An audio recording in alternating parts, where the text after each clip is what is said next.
Jadi begini Pak, saya mau berbincang dengan Anda mengenai investasi saham di perusahaan. Silakan Mbak Cindy. Saya butuh seorang penasihat untuk membimbing saya dalam menjadi seorang investor, karena memang pengetahuan saya juga kurang dalam hal investasi. Baiklah, silakan nanti ikuti arahan dari saya, dan juga jalankan dengan baik arahan dari saya.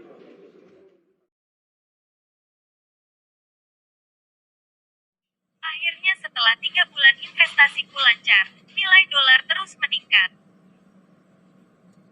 Semoga untuk kedepannya selalu seperti ini, karena memang tujuanku adalah investasi jangka panjang. Kenapa bisa seperti ini?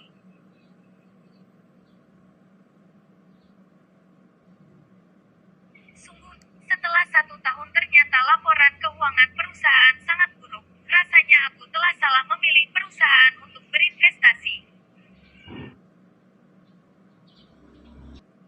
Apa yang harus aku lakukan sekarang?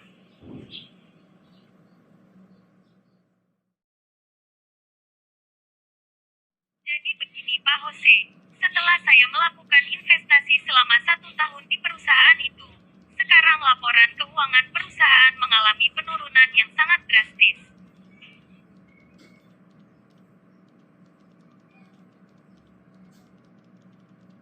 Itu salah Anda sendiri karena setelah 3 bulan Anda berinvestasi, Anda sudah tidak pernah minta nasihat dari saya lagi untuk selanjutnya sebaiknya bagaimana.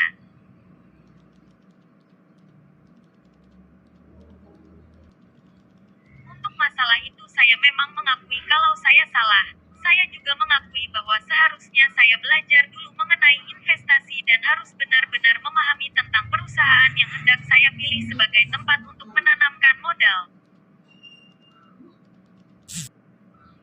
Karena memang dalam hal investasi kita harus pintar-pintar kapan menjual dan membeli saham, tidak bisa kita hanya bermodalkan sebuah uang saja, tapi literasi juga diperlukan.